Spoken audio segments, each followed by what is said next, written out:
Hello students, सो आज हम revision करने वाले हैं डिसोल्यूशन ऑफ पार्टनरशिप फर्म का। इसमें से बच्चों 4 नंबर का एक कंफर्म क्वेश्चन आ रहा है जो कि जनरल एंट्री बेस्ड है। सो आज की वीडियो में हम जनरल एंट्री समझने वाले हैं और आज हम especially general entry related to realisation expense करेंगे। तो चलिए समझते हैं कितने टाइप की ट्रीटमेंट होती है और कौन से केस पर हमें कौन सी एंट्री पास करनी है। चलिए स्टार्ट करते हैं। चलिए स्टूडेंट फटाफट एंट्री समझते हैं। सो देखिए टोटल यहाँ पे 5 केसेस होने वाले हैं रियलाइजेशन एक्सपेंस से रिलेटेड। ठीक है, तो फर्स्ट ऑफ ऑल हम समझते हैं रियलाइजेशन एक्सपेंस क्या होता है। तो देखिए रियलाइजेशन एक्सपेंस, देखिए जब हम बिजनेस को डिसॉल्व करते हैं, जब डिसोल्यूशन होता है, तो देखिए जब हम एसेट्स रियलाइज कर रहे हैं या लायबिलिटी की रिपेमेंट कर रहे हैं, तो देखिए इतना बड़ा काम कर रहे हैं, तो हम जो एक एक्सपर्ट बंदा लेके आ रहे हैं या फिर कोई कर रहा है, तो देखिए फ्री में तो कोई काम करेगा नहीं। तो जो हमारे लिए हमारे बिजनेस की एसेट को रियलाइज करेगा या रीपेमेंट करेगा लायबिलिटी को, तो उसको हम पेमेंट करेंगे। So that is realisation expense. तो आई होप रियलाइजेशन एक्सपेंस तो समझ गए होंगे आप। अब इसमें आते हैं टोटल 5 केसेस। पहला केस क्या है? If realisation expense are paid by the firm. अब पेड बाय द फर्म, अब देखिए यहाँ पे दो चीज होती है, एक होता है पेड बाय और एक होता है बॉर्न बाय। ठीक है, मतलब किसका हक तो किसने दिया, ऐसे समझो फॉर एग्जांपल। ठीक है, अब यहाँ पे क्या फर्म ने पेड करा। अब जब डिसोल्यूशन किसका होता है? फर्म का होता है। ठीक है, फर्म डिसोल्यूशन कर रहा है और देखिए ये जो ड्यूटी जो है ना फर्म की है, ना कि पार्टनर्स की। ठीक है, तो क्वेश्चन बोले पेड बाय फर्म या पेड बाय पार्टनर्स। यहाँ पे मैंने ना फर्म फिर से लिख के रखा है, यहाँ पे आपका पेड बाय पार्टनर आएगा। ठीक है, पेड बाय पार्टनर्स। ठीक है, तो रियलाइजेशन एक्सपेंस जो है ना, हो सकता है फर्म पे करे या हो सकता है पार्टनर्स पे करे, लेकिन बॉन्ड जो करेगा वो चीज आपको समझनी है। तो यहाँ पर क्या है ना, जब क्वेश्चन साइलेंट हो तो आप समझोगे कि भैया फर्म ने पे करा, फर्म का ही रियलाइजेशन एक्सपेंस था। ठीक है, तो जब ऐसे केस होते हैं, यहाँ पर देखो साइलेंट है, मैं लिख देता हूँ बॉन्ड बाय फर्म। ये चीजें साइलेंट रहेगी, आप खुद समझेंगे। ठीक है, क्वेश्चन मेंशन नहीं करता ना कि भाई किसने बॉन्ड करा, तो आप फर्म का ही मानोगे। ठीक है, तो इसकी एंट्री क्या करेंगे हम? तो देखिए रियलाइजेशन एक्सपेंस क्या है? एक खर्चा है, और रियलाइजेशन अकाउंट क्या होता है? नॉमिनल अकाउंट होता है। तो सारे खर्चे हम डेबिट करते हैं, तो इसमें रियलाइजेशन एक्सपेंस हुआ, तो हम क्या करेंगे? Realisation account Dr. ठीक है, अकाउंट डीआर, यहाँ पे अमाउंट जो होगा टू। अब देखिए यहाँ पर फर्म पे कर रहा है, तो टू कैश हो सकता है, टू कैश अकाउंट या बैंक हो सकता है। ठीक है, आप इनमें से कुछ भी लिख सकते हो, या आपके पास जो क्वेश्चन होगा उसमें अगर आपके पास कैश का बैलेंस है तो टू कैश करोगे, बैंक बैलेंस है तो ये करोगे, दोनों है तो चॉइस आपके पास, टू कैश टू बैंक कर सकते हैं। क्लियर है पहले एंट्री? ठीक है, सेकंड समझते हैं फटाफट। When realisation expense are paid by the partners. अब रियलाइजेशन एक्सपेंस पेड कौन कर रहा है? पार्टनर्स कर रहा है, लेकिन यहाँ पे लिखा है कि भैया खर्चा कौन, भुगतान कौन करेगा, मतलब ठीक है फर्म करेगा पार्टनर करेगा। तो बेटा जब साइलेंट होता है तो हम फर्म ही समझते हैं, बॉन्ड बाय फर्म ही। ठीक है, तो इसकी एंट्री क्या हो जाएगी?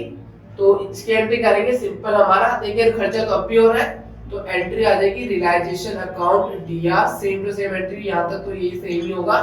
टू, अब हम फर्म की जेब से कुछ नहीं गया, फर्म की जेब से थोड़ी गया, पार्टनर ने पे करा, तो जिस पार्टनर ने पे करा होगा, जैसे A capital, B capital, Amit, Sumit, जो भी नाम होगा आप उसका नाम लिख देंगे। मैं यहाँ पे लिख देता हूँ सिंपली पार्टनर्स कैपिटल अकाउंट। ठीक है, और यहाँ आप अमाउंट डालेंगे।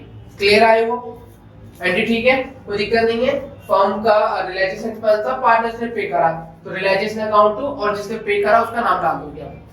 अगली की बात करते हैं, ये भी सिंपल ही है। देखो वैट एक्सपेंस, रियलाइजेशन जो एक्सपेंस है पेड बाय फर्म, फर्म ने पे करा, लेकिन बॉन्ड बाय यहाँ पे देखिए स्पेसिफिक लिखा हुआ है। ठीक है, जब लिखा आ जाए ना तो आप देखोगे यहाँ पे पार्टनर्स बॉन्ड करेगा, तो इसका मतलब पार्टनर्स की जगह फर्म ने पे कर दिया। तो इसकी एंट्री क्या रहने वाली? तो सिंपल यहाँ पे एंट्री क्या करोगे आप? पार्टनर्स का नाम डालेंगे क्योंकि भुगतान उसे करना चाहिए था। ठीक है, तो पार्टनर्स का अकाउंट काम करने के लिए हम क्या करते हैं? डेबिट करते हैं। तो जिसने भी एक्सेप्ट करते कि भैया मैं देख लूंगा रियलाइजेशन का खर्चा, ठीक है मैं भुगतान करूंगा उसका, तो उसका कर दोगे आप डेबिट। जैसे यहाँ पे लिख देंगे पार्टनर्स कैपिटल अकाउंट डीआर। ठीक है, और हम हमारी फर्म ने पेमेंट कर दी। ठीक है, फर्म का तो कुछ ना कुछ कम हो, क्या कम हो? कैश कम हुआ होगा, तो यहाँ पे हम टू कैश कर देंगे या टू बैंक कर देंगे, आपकी मर्जी है, देख लेना क्वेश्चन में क्या डिटेल है। That's it. क्लियर आपको थर्ड एंट्री? तीसरी एंट्री में क्या था? तीसरी एंट्री में सिंपल था, रियलाइजेशन एक्सपेंस हो रहा है लेकिन उसको बॉन्ड कर रहे हैं पार्टनर, लेकिन पेमेंट कर दी है जी फर्म ने। ठीक है, पेमेंट किसने कर दिया, फर्म ने कर दिया। तो ऐसे के आपकी एंट्री होने वाली partners capital account to cash account. बेटा नोट कर लेना फटाफट, ठीक है। अब इसको करते हैं रफ। इसके बाद समझते हैं अगली एंट्री। फोर्थ एंट्री क्या है, देखिए फोर्थ क्या रहा है, when expense for realisations are paid by partners. यहाँ पे जो रियलाइजेशन का एक्सपेंस जो है ना पार्टनर्स पे कर रहा है। अब देखते हैं बॉन्ड कौन कर रहा है, तो बॉन्ड बाय द पार्टनर्स। अब पार्टनर ही दे रहा है और पार्टनर्स ही तैयार था कि भैया मैं देख लूंगा ये, ठीक है। तो ऐसे केस में जब दोनों चीजें सेम हो, पार्टनर्स पार्टनर्स हो, तो यहाँ पर आपकी बनती है एंट्री नो एंट्री। आपको करना पड़ता है नो एंट्री। ऐसे केस में बेटा नो एंट्री होती है अगर पार्टनर्स ही स्वीकार कर रहा है कि मैं देख लूंगा और वही पेमेंट कर रहा है, ठीक है। भुगतान करने वाला भी वही है और भुगतान का जो मालिक था वो भी वही है, तो ऐसे केस में नो एंट्री, ठीक है। लास्ट केस देखते हैं, ये इंपॉर्टेंट है, ध्यान से समझना है, ये इंपॉर्टेंट है और इसके क्वेश्चन बनते हैं और इसको काफी छेड़छाड़ करके इसमें क्वेश्चन बनाते हैं सीधे सीधे, ठीक है। अभी हम सिंपल समझ लें, कोई आगे वीडियो में क्वेश्चन में भी इस चीज को करेंगे, ठीक है। क्वेश्चन क्या है, when actual expense are borne by partners, मतलब जो एक्चुअल एक्सपेंस जो है ना बोर्न बाय पार्टनर्स, मतलब पार्टनर्स ने कहा था कि भाई मैं ही भुगतान करूंगा, मैं ही इसका मतलब जो भी सब करता धरता यही है, ठीक है। तो पार्टनर्स तैयार था and he is a compensated, लेकिन इसके लिए फर्म क्या कर रही है, उसको कंपनसेटेड मतलब रिम्यूनरेशन या कमीशन समझ लो, उसको एक एक्स्ट्रा बेनिफिट दिए जा रहे हैं कि भैया फर्म कह रही है कि हम तेरे को कुछ पेमेंट कर देते हैं, अब तू देख ले भैया रियलाइजेशन अकाउंट का कितना खर्चा हो रहा है, तू उसे पे कर दियो, ठीक है। तो ऐसे केस में क्या रहेंगे बेटा, ऐसे केस में दो एंट्री होती है मेनली, एक तो कंफर्म है, दूसरी डिपेंड करता है कि आगे क्वेश्चंस क्या है, ठीक है। तो पहले एंट्री समझिए, देखिए इसकी पहली एंट्री क्या है। तो हमने यहाँ पे देखा हम कंपनसेट, हम एक पेमेंट कर रहे हैं, ठीक है, हम पार्टनर्स को एक पेमेंट कर रहे हैं। तो यहाँ पर हमारे क्या हो जाएगा, रियलाइजेशन अकाउंट करेंगे कि खर्चे हो रहा है, पार्टनर्स को कुछ पैसा दे रहा है, रियलाइजेशन अकाउंट टू, यहाँ पे बेटा उस पार्टनर्स का नाम लिख देना, पार्टनर्स कैपिटल अकाउंट, ये डीआर, ये हो जाएगा बैलेंस में, ठीक है। तो जो पार्टनर्स को कंपनसेशन दिया जा रहा है उसकी एंट्री करेंगे। पहले ये फर्स्ट एंट्री कंपल्सरी है। दूसरी की बात करते हैं, अब आपने देखा था भैया दुनिया कैसे करता कोई भरता कोई, है ना। तो यहाँ पे देख लो कि भैया करता भरता दोनों एक ही है या अलग है। तो बेटा अगर पार्टनर्स बॉन्ड कर रहा और उसको कंपनसेशन मिल रहा और वो पेमेंट भी कर देता है, ठीक है, वो पेमेंट भी कर देता। फॉर एग्जांपल देखिए यहाँ पे कर देता हूँ, मान के चलो एक पार्टनर्स को ना फर्म ने 9,000 रुपए दिए ऐसे कंपनसेशन, ठीक है, कंपनसेशन दिया। अब फर्म का जो रियलाइजेशन का खर्चा है 8,000 आया और उस पार्टनर ने पे कर दिया, उसी पार्टनर्स ने। ऐसे केस में बेटा हम सिंपल एक एंट्री करेंगे, realisation account to partners capital account 9,000 रुपए, और जो दूसरी पेमेंट वाली एंट्री वो करने की नीड नहीं है, ठीक है, वो एंट्री नहीं करने में। वैसे बनेगी तो क्या बनेगी, पार्टनर्स टू कैश, तो पर वो करना नहीं है, ठीक है। वो कॉन्सेप्ट बनेगा कि पार्टनर्स ने कहा था कि भैया मैं अपने जेब से दूंगा, मैं देख लूंगा, उसकी जगह हमने इसको पेमेंट तो करना है ना 9,000 की, ठीक है।